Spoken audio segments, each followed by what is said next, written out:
So after his loss to Nate Diaz, a lot of people were left with a question, what's next for Anthony Pettis? How long is he going to keep doing this? Who is he going to fight next? There's a lot of contenders. There's Edson Barboza rematch at 155. There's fights like RDA rematch at 170 that would also be quite interesting. But he decided to go with, and I don't understand why, Diego Ferreira. I don't understand this move, okay? I think this is a very risky move for Anthony Pettis. There's a thing with Pettis where you don't want to waste his name value on someone else, you know? And I feel like that's the case here. I feel like we need to see Pettis versus another decent name. Alia Quinta at 155. Now we're talking. Gregor Gillespie at 155. So they're putting him in there against Diego Ferreira, which I'm not sure about because Diego Ferreira is an absolute savage, 16-2. Not the youngest guy, but still hasn't had much damage in his career. He's been KO'd once. I mean, on like a 5-fight win streak right now over decent names. Olivier Aubin-Mercier, unanimous decision over him. Jared Gordon, who Oliveira just beat, he also TKO'd him in the first round. Kyle Nelson, who's coming off a big win recently as well. Khabibulov, he beat. Maybek Taisumov, he beat as well.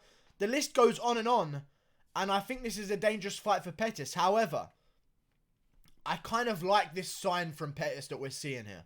Because this is like, remember not too long ago, Pettis took the Jim Miller fight. And everyone was like, what the fuck is he fighting Jim Miller for? And he reset himself back to focus.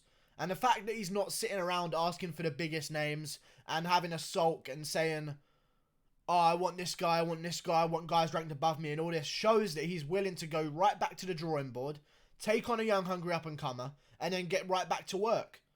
Pettis earns a lot of money during his fights. I think it's about $300,000 during his fights, which isn't bad. In terms of a UFC fighter, and you're not currently a champion, not a bad payment there. I feel like he really wants to win over Diego Ferreira. I feel like it's a dangerous fight and he might lose.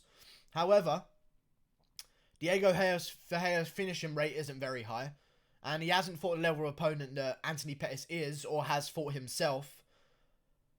He doesn't finish a lot of guys. I mean, he's got what percent finishing ratio? 66% finishing rate, which is kind of a bit iffy. I'm not too sure about it. And then, you know, Pettis is obviously a bit more of a finisher in his career. I don't see Pettis getting finished, and I feel like this is a great fight for Pettis. I feel like it's a great time for him to showcase some of his stand-up.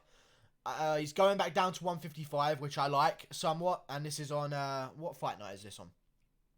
January 18th, so 246. This is a great main card fight. Anthony Pettis is always on the main card of a pay-per-view. Diego Ferreira was on the pay-per-view main card on UFC 242 against Maybek Taisumov as well, I believe, and he beat him there. So these guys have both seen the main events of the main cards of pay-per-views. It's a great fight. It's a really good fight. 155, I like it for Anthony Pettis. I wish he would have taken a bit more of a bigger name, like an Alia Quinta, an Edson Barboza rematch, something along those lines. But I don't mind. I mean, if you look at Pettis' career, you can shit on Pettis for losing and not being a champion, and he never puts together a win streak. But look at the guys he's facing. Let me tell you Anthony Pettis' last 10 opponents, okay? You ready? I'll go to 11. Rafael Dos Anjos, Eddie Alvarez, Edson Barboza, Charles Oliveira, who he beat, Max Holloway, who he lost to, Jim Miller, who he beat, Dustin Poirier, who he lost to, Michael Chiesa, he wins, Tony Ferguson, he loses, Stephen Thompson, he wins, Nate Diaz, he loses. It's just back and forth, the best guys out there.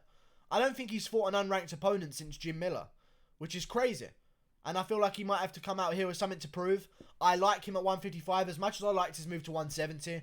I feel like he was a bit small for the weight class. He had a lot of body fat on him that I didn't think was very necessary. So, seeing him down at 155 would definitely make me a happier man. Definitely. He's going to be the bigger guy. He's never had a trouble taking damage in his career, to be honest with you. I like Anthony Pettis here. I think he's going to get the job done. I really do. I really do. Diego Ferreira is dangerous, don't get me wrong. Very technical striker. Puts the pressure on guys, which is actually key to beating Anthony Pettis, is to wade forward. But I think Pettis is underrated, man. You give him these unranked guys, I think he's going to make a showcase out of him. He only loses to the best in the world. You know? Like and subscribe. Thank you for watching. Click that button there. This is a great fight. Other fights on the card, who knows? See what Lawler's doing. Give him a fight. McGregor versus Cerrone. That's great. Any other fights? Volkov versus Ngannou. Jared Cannonier, Yoel Romero. Uriah Hall, Derek Brunson 2. Let's start making some fucking fights and stop sitting on our ass in the UFC offices, eh? Click that button now. Goodbye. I'll see you later.